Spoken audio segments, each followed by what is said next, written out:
केस गळणं तर थांबलं आहे. तेलही बदलून झालंय, शॅम्पू बदलून झालाय, ट्रीटमेंट देखील घेऊन झाली, पण तरी देखील नवीन केस येत नाहीयेत. तर खूप लोकांना वाटतं ही नॉर्मल गोष्ट आहे. परंतु ही नॉर्मल गोष्ट नाहीये.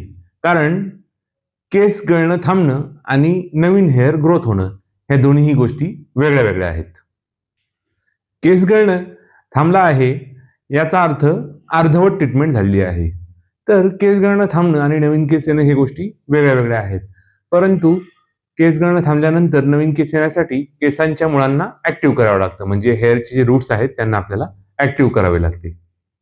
म्हणजेच हेअर फॉल थांबणं ही फर्स्ट स्टेप आणि हेअर्स रिग्रोथ होणं ही नेक्स्ट लेव्हल प्रोसेस असते. म्हणूनच खूप सारे लोक सांगतात की डॉक्टर हेअर फॉल तर थांबलाय, परंतु नवीन केस काय दिसत नाहीयेत आलेले. हेअर रिग्रोथ का होत नाहीत याची काही कारणे आहेत.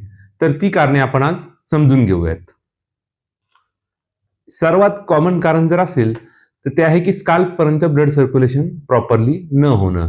होतं काय की स्काल्पपर्यंत जर रक्तपुरवठा किंवा ब्लड प्रॉपरली सर्क्युलेट झालं नाही, तर त्या ठिकाणी ऑक्सिजन आणि न्यूट्रिएंट्स स्काल्पला कमी प्रमाणात मिळतात आणि याच्या परिणामस्वरूप होतं असं की आपलं हेअर फॉल तर थांबलेला आढळू शकतो, परंतु नवीन हेअरची ग्रोथ दिसत नाही आणि आपले जे फॉलिकल्स असतात हेअरचे ते त्यांना ऑक्सिजन आणि न्यूट्रिएंट्स न मिळाल्यामुळे स्लीप मोडमध्ये जातात आणि याचा परिणाम असा होतो की त्या ठिकाणी नवीन हेअरची ग्रोथ होताना आपल्याला दिसत नाही. त्यामुळे हे सर्वात कॉमन आणि पहिलं कारण आहे की आपल्या स्काल्पला प्रॉपरली ब्लड सर्क्युलेशन न होणं, रक्तपुरवठा न होणं. या कारणामुळे आपल्याला हेअर ग्रोथ थांबलेली दिसू शकते. आणि त्यामागचं दुसरं कारण आहे ते म्हणजे इंटरनल डेफिशियन्सीज. तर होतं काय, खूप लोक आहे ना बाहेरून त्यांना शक्य तेवढा सर्व ट्रीटमेंट करतात बाह्य स्वरूपी. परंतु शरीराच्या जर आतील किंवा बॉडीमध्येच जर काही डेफिशियन्सी असतील, जसं की प्रोटीन आहे, आयर्न आहे, व्हिटॅमिन डी आहे किंवा व्हिटॅमिन B12 आहे, यांची जर डेफिशियन्सी असेल आणि आपण बाहेरून कितीही ट्रीटमेंट केली तर नवीन केस येऊच शकत नाही किंवा आले तरी ते टिकू शकत नाहीत. आतून शरीर जर तयार नसेल तर बाहेरून कितीही काही लावलं किंवा बाह्य स्वरूपी कितीही ट्रीटमेंट घेतली तरी ती यशस्वीपणे काम करत नाही. आणि सर्वात महत्त्वाचं कारण म्हणजे स्ट्रेस आणि हार्मोन्स. हे खूप महत्त्वाचं कारण आहे, कारण आजच्या काळात सर्वांनाच खूप सारा स्ट्रेस असतो आणि त्यामुळे अपुरी झोप होणे, स्ट्रेसमुळे आपल्या हार्मोनल बॅलन्स डिस्टर्ब होणे, म्हणजे थोडक्यात सांगायचं तर रात्रीची पुरेशी झोप न घेणं किंवा स्ट्रेस मॅनेज न होणं प्रॉपरली, अनेक गोष्टींचा स्ट्रेस आपल्याला आजकाल असतो. तर याच्या परिणामस्वरूप होतं काय की आपल्याला कॉर्टिसॉल किंवा इतर जे हार्मोनल बॅलन्स आहे शरीरातले महत्त्वाचे ते डिस्टर्ब होतात आणि हे डिस्टर्ब झाल्याच्या परिणामस्वरूप आपली जी हेअर ग्रोथ सायकल आहे ती देखील त्यासोबत डिस्टर्ब होत असते आणि ती जर डिस्टर्ब असेल तर आपल्याला नवीन हेअर्स येऊ शकत नाही. हेअरची रिग्रोथ देखील आपल्याला शरीरात दिसू शकत नाही. त्याशिवाय थायरॉइड, PCOS, प्रीडायबिटीस या कंडिशनमध्ये देखील हेअर ग्रोथ खूप स्लो होत असते. नवीन केस येण्यासाठी किंवा रिग्रोथ होण्यासाठी हार्मोनल बॅलन्स हा खूप महत्त्वाचा असतो. हार्मोनल बॅलन्स ही गोष्ट खूप आणि खूप महत्त्वाची भूमिका निभावत असते. परिणामी त्याचा देखील आपल्याला विशेष असा परिणाम दिसू शकतो. आपण तेल बदललं, शॅम्पू बदलला किंवा आपण हेअर सिरम देखील बदलला, परंतु रूट कॉज जर आपण डायग्नोज केलं नाही किंवा आपण त्याचं रूट कॉज जे मूळ कारण आहे ते जर आपण शोधून नाही काढलं तर आपण कितीही प्रोडक्ट बदलले तरी त्याचा उपयोग आपल्याला होऊ शकत नाही.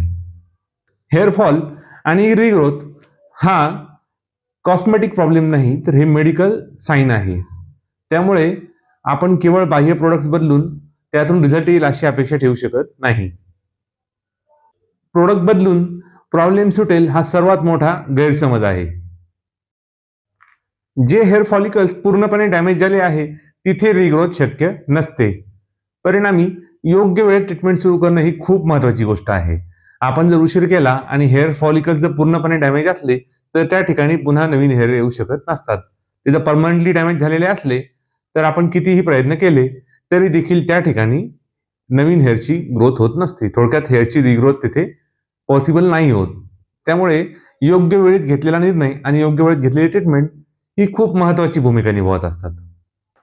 खूप लोक तर विचारतात की डॉक्टर जर मिनॉक्सिडिल लावलं, मिनॉक्सिडिल लोशन मिळतं, ते जर आपण लावलं तर आपल्याला नवीन केस येतील का किंवा त्या ठिकाणी हेअर ग्रोथ दिसेल का? तर सांगायचं झालं तर मिनॉक्सिल हे रूट कॉजवर ट्रीटमेंट करत नाही. हा, ते हेअर ग्रोथला मदत नक्की करू शकतं, परंतु ते रूट कॉज सॉल्व्ह करत नाही. त्यामुळे जरी तो उपाय तुम्ही केलात तरी तो टेम्पररी स्वरूपाचा असतो. ज्या वेळेपर्यंत मिनॉक्सिल आपण यूज करणार कदाचित त्यावेळेपर्यंत आपल्याला हेअर ग्रोथ दिसू शकते, परंतु यामध्ये रूट कॉजवर ट्रीटमेंट करणं हे खूप महत्वाचं असतं. परिणामी मिनॉक्सिल जरी लावलं तरी ते फक्त ॲज अ सपोर्टिव्ह किंवा ग्रोथसाठी मदत करते, परंतु रूट कॉज क्लिअर करत नाही. त्यासाठी रूट कॉज डायग्नोज करून त्यानुसारच ट्रीटमेंट घ्यावी लागते. परिणामी काही लोकांमध्ये याचा रिझल्ट दिसतो मिनॉक्सिलचा आणि काही लोकांमध्ये दिसत नाही. हेअर ग्रोथमध्ये किंवा हेअर रिग्रोथमध्ये 3 गोष्टी खूप महत्वाच्या असतात. त्यामध्ये पहिली गोष्ट जर असेल तर डायग्नोसिस करणं, की नेमकं कोणत्या गोष्टीमुळे हेअरफॉल होतो आहे ते कारण शोधून काढणं. थोडक्यात प्रॉपरली डायग्नोस करणं की हेअरफॉलचं रूट कॉज काय आहे, हे सर्वात प्रथम गोष्ट आहे. दुसरी गोष्ट म्हणजे आपण इंटरनल आणि एक्सटर्नल दोन्हीही ट्रीटमेंट घेणं. फक्त बाह्य स्वरूपी तेल, शॅम्पू वगैरे नाही, तर शरीराच्या आतील डेफिशियन्सीज आयडेंटिफाय करून या दोन्हींचा सांगड घालून योग्य पद्धतीने ट्रीटमेंट घेणं. केवळ बाह्य स्वरूपी किंवा केवळ इंटरनल ट्रीटमेंट न घेता एक्सटर्नल आणि इंटरनल दोन्ही स्वरूपी ट्रीटमेंट घेणं.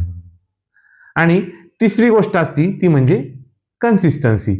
3 ते 6 महिने साधारणतः आपल्याला पेशन्स ठेवून ट्रीटमेंट घेणं, आणि ही काही मिरॅकल्स किंवा जादुई गोष्ट नाही की आपण आज ट्रीटमेंट सुरू केली आणि आपल्याला उद्या लगेच त्याचा रिझल्ट अपेक्षित असेल. यासाठी आपल्याला कन्सिस्टन्सी आणि पेशन्स खूप महत्वाचे असतात. ते जर आपण ठेवले तर आपल्याला निश्चित स्वरूप इम्प्रूव्हमेंट झालेली दिसू शकते. जर तुमचा हेअरफॉल तर थांबलाय परंतु रिग्रोथ होत नसेल किंवा नवीन केस जर येत नसतील तर स्वतः एक्सपेरिमेंट करणं आपण थांबवलं पाहिजे आणि योग्य प्रकारे ट्रीटमेंट घेतली पाहिजे. हेअरफॉल हे फेट नाही. जर आपण योग्य वेळी योग्य ट्रीटमेंट घेतली तर रिग्रोथ शक्य असते. परिणामी योग्य वेळी घेतलेली योग्य ट्रीटमेंट नक्कीच आपल्याला इम्प्रूव्हमेंट देऊ शकते.